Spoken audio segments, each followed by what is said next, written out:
Welcome to Giant Ability TV.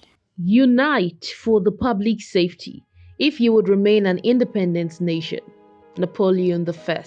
The responsibility of every government, as enshrined in the 1999 Constitution of Nigeria, is first and foremost the security of lives of the citizens and their welfare. This important assignment is expected to be carried out by professionals in the area of security of the territorial integrity of the country, as well as the internal affairs of the country. The two major agencies of government saddled with the responsibility of securing the country are the military and the police.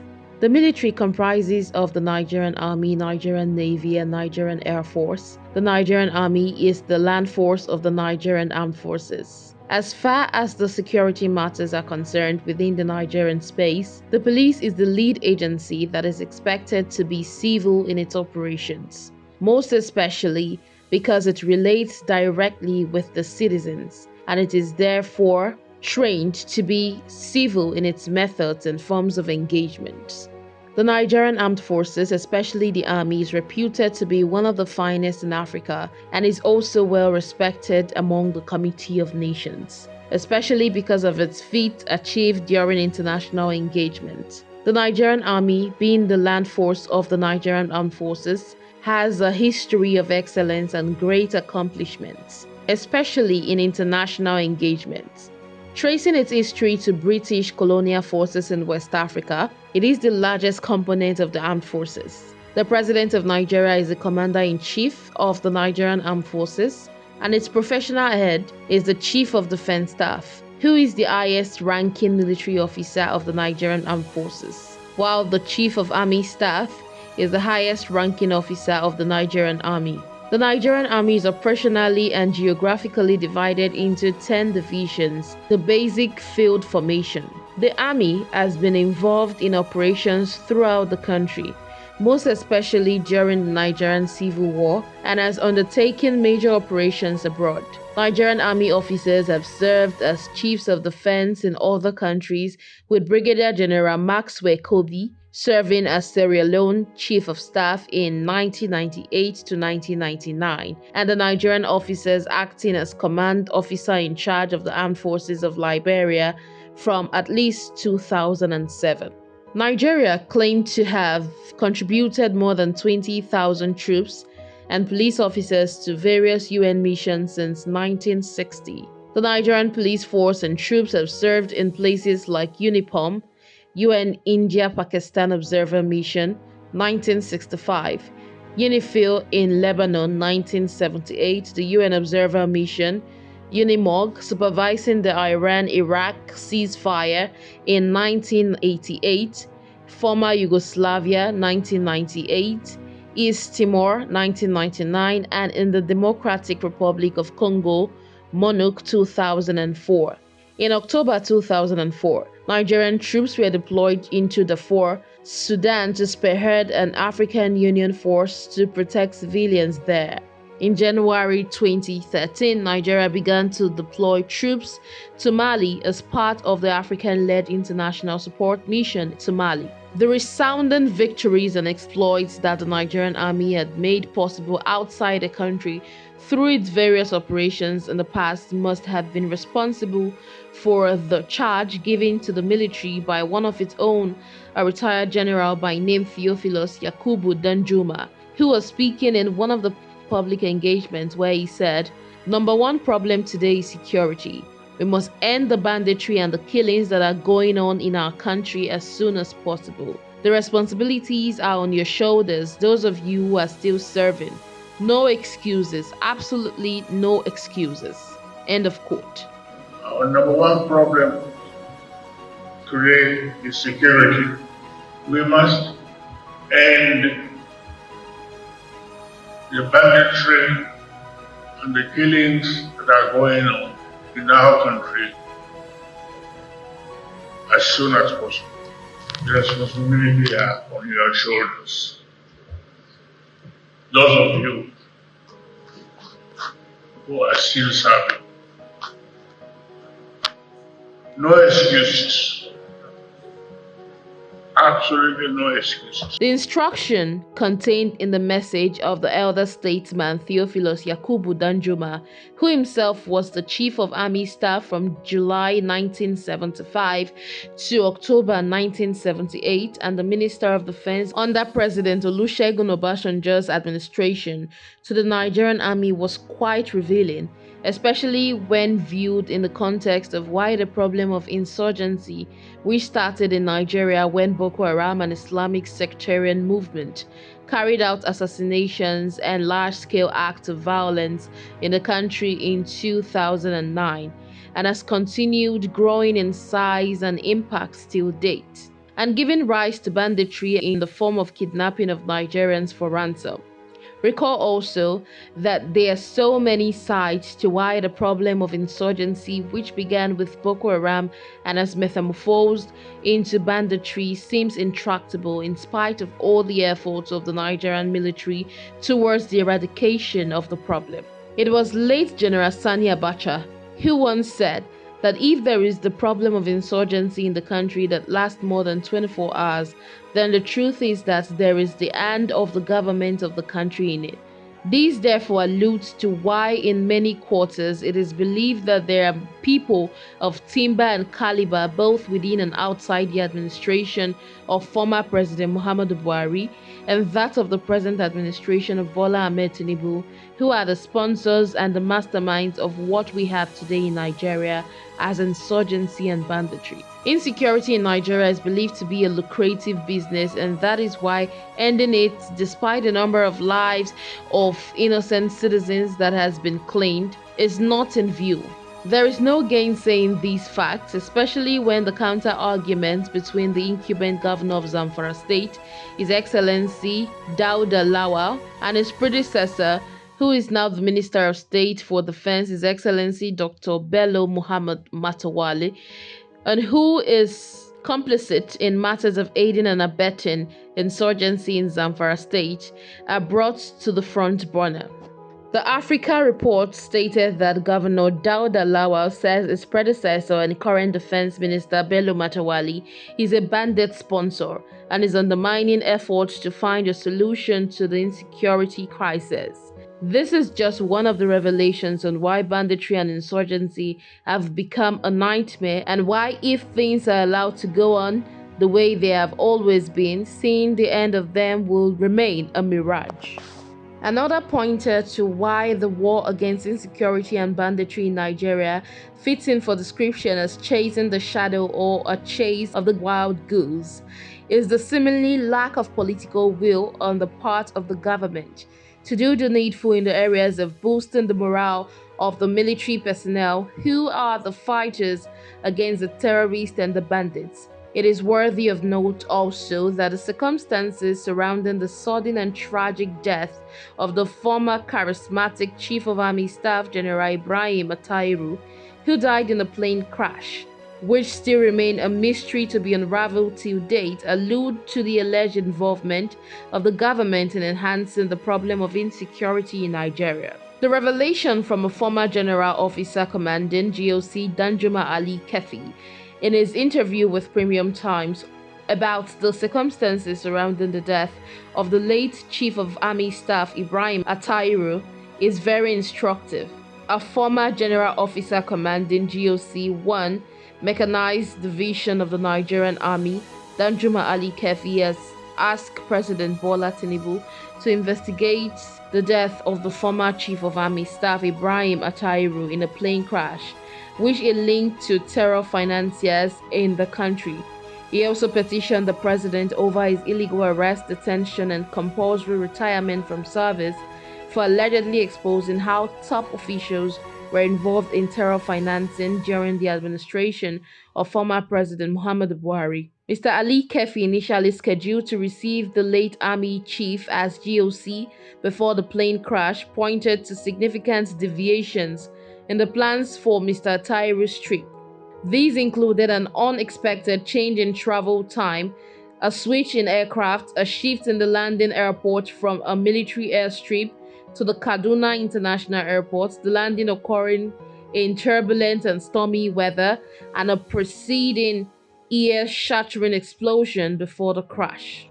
For more on this mind-blowing revelation about the circumstances surrounding the death of the former Chief of Army Staff, visit Premium Times website and look for the article titled "Retired General Reveals Shocking Details of Plane Crash That Killed Nigeria's Ex-Army Chief," released on January 22nd, 2024.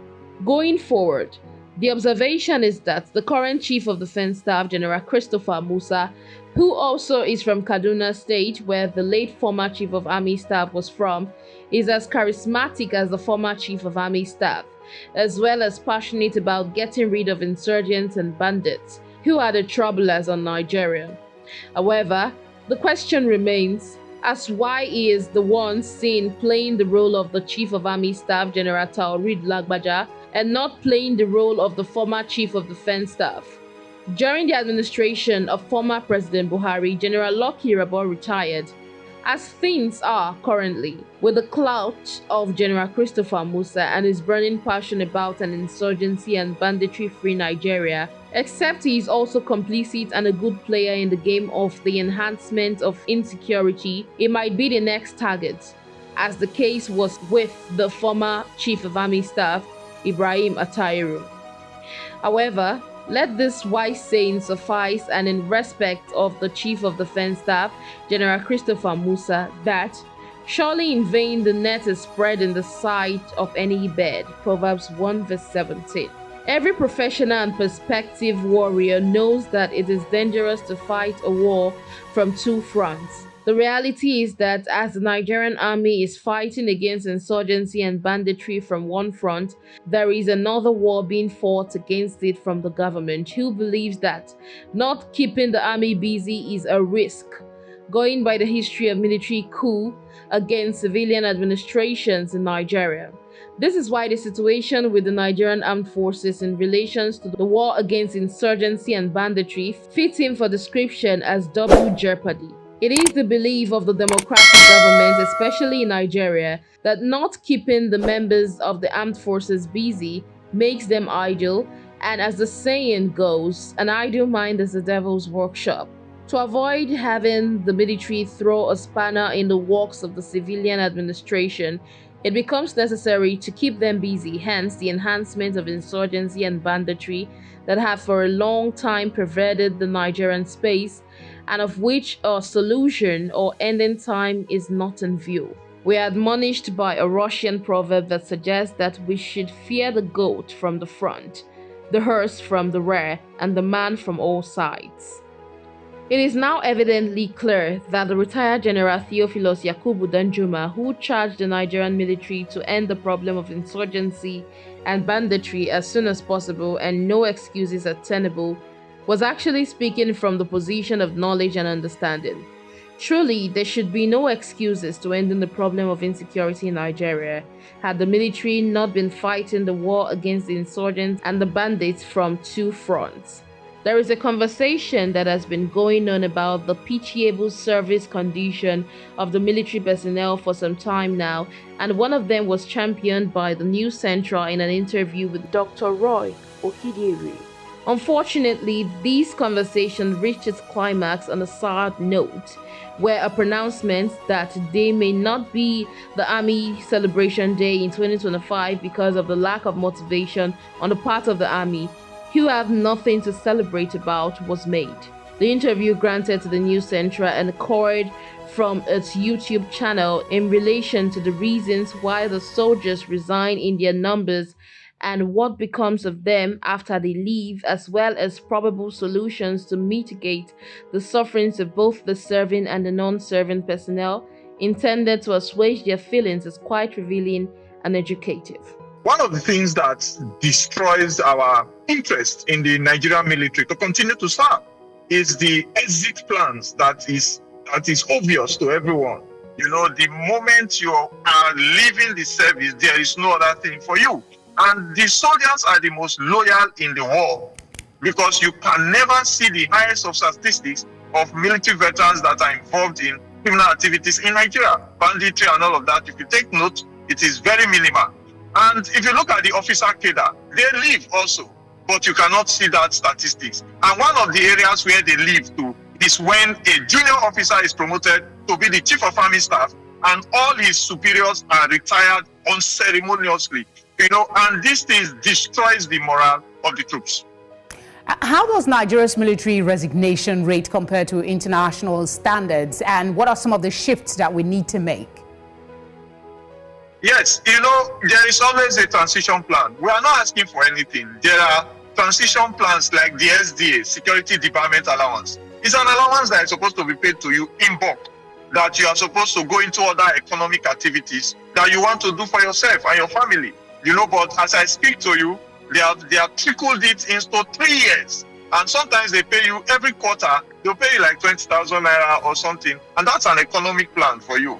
Then another thing is your medical, your health plan. So many soldiers that got injuries during the battle in Nigeria, within Nigeria, they are exited from military plans, and we are seeing a lot of downgraded medical attention for military veterans. Then your housing. So many people want to steal and get housing for themselves, because when you come out, you are going to be living amongst the bandits and the criminals whom you were fighting against when you were in service, and your children, the children don't have scholarship, you will see politicians giving scholarships to orphans and all that. The soldiers' children, the ones that died. On the solution to the problems confronting the Nigerian Army, Dr. Roy Okidiri gave the following suggestions. The first thing they need to look at is the exit plan. Why will I want to risk my life for the country? Because I will be recognized. At the airports, military men, veterans would board first. At the banks, they should be given consideration for loans to start businesses. At medical places, they should be given the highest level of medical attention. Their wives and children should be recognized in all the palliatives that is going on. Palliatives have been given to civilians. Citizens, now military people, are still in queue for their own palliative, begging and protesting every day. In Nigeria, there is not going to be an Armed Forces Remembrance Day in 2025. All of us outside Nigeria are coming back into Nigeria. It is going to be peaceful, but there will not be Armed Forces Remembrance Day in 2025 January.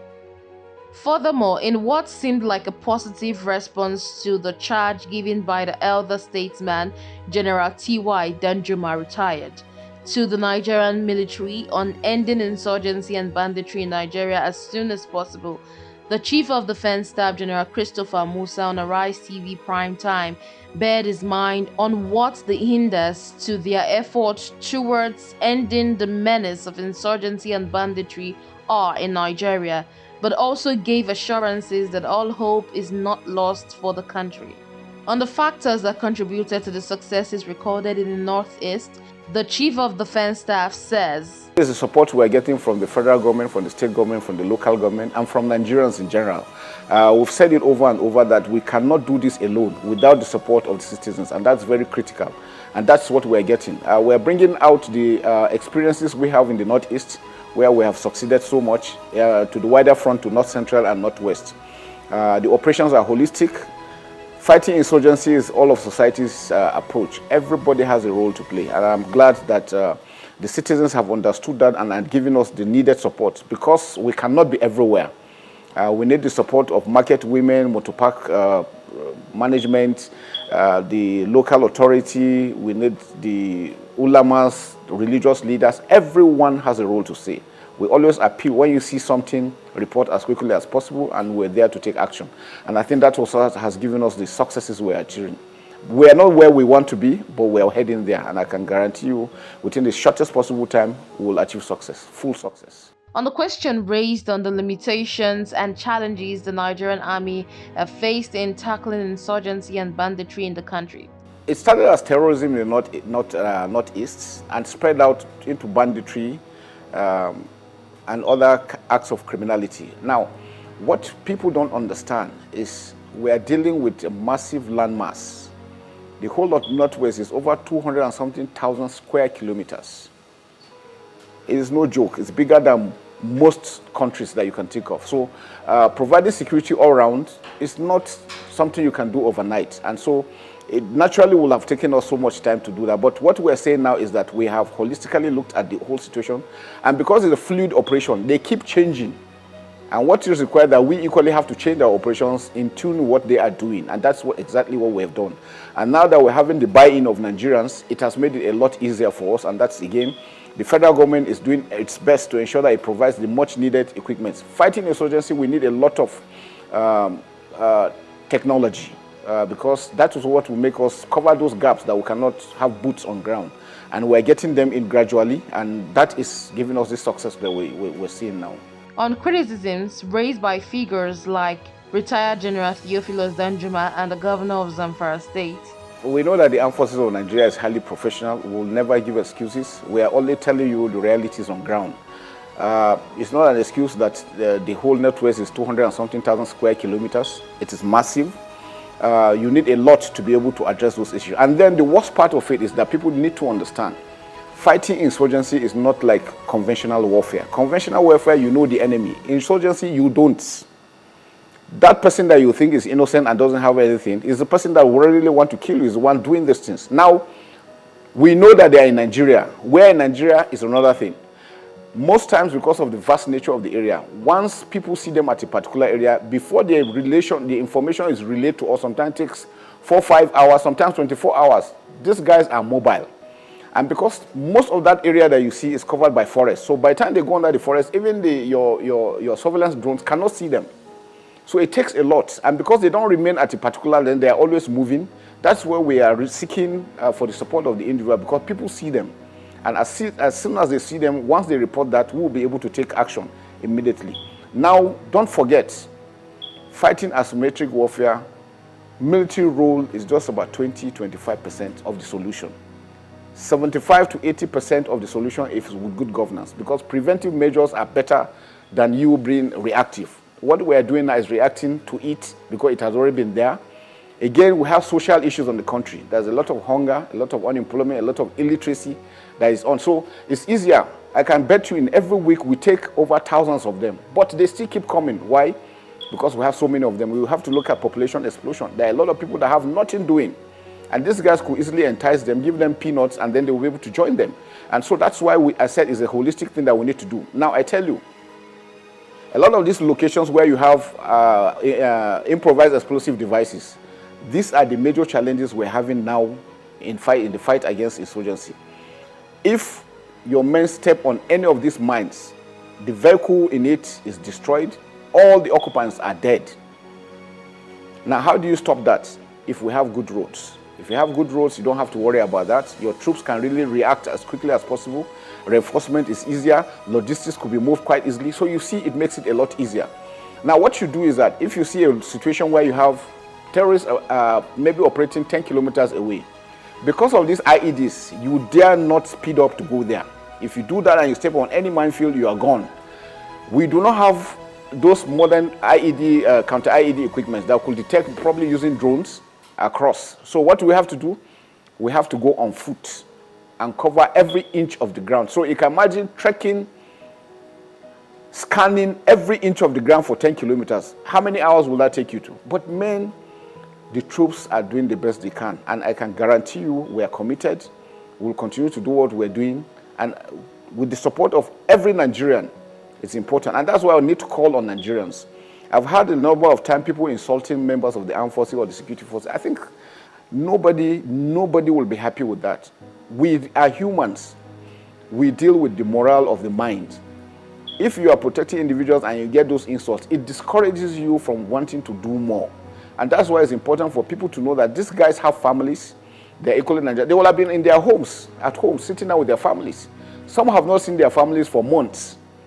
Yet, whether it is raining, whether it is dust, or whatever the situation is, they are sitting down there, they have sworn to an oath to stay awake so that Nigerians could sleep. I think the least we could do is to support them. The question on how the Nigerian Army gets motivated despite the challenges they face in dealing with insurgency and banditry in the country.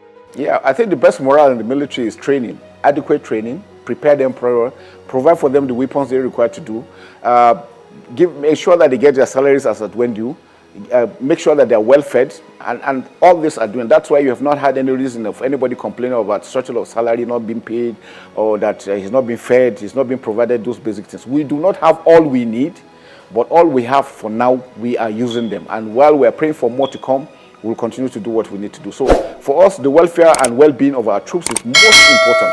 And we're also appealing, and which we have, I'm sure you've heard me speak over and over while at the National Assembly on the need to reconsider the salaries of our troops, to reconsider the ration cash allowance we're paying.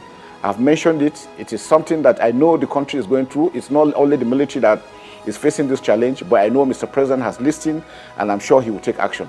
Action is on place. In conclusion, the reality that members of the armed forces are confronted with double jeopardy in a democracy as we have it in Nigeria is incontrovertible.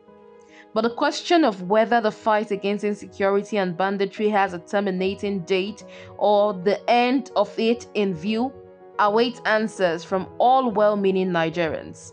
Similarly, on the question of whether there should be the Armed Forces Remembrance Day in Nigeria in 2025, only time will tell. If to please the people, we are for what we ourselves disapprove, how can we afterward defend our work? Let us raise a standard to which the wise and honest can repair. George Washington. This is food for thought, and all the thoughts of a turtle are turtle. God bless Nigeria. By Samuel Tunji Adeyonju. Thank you for watching.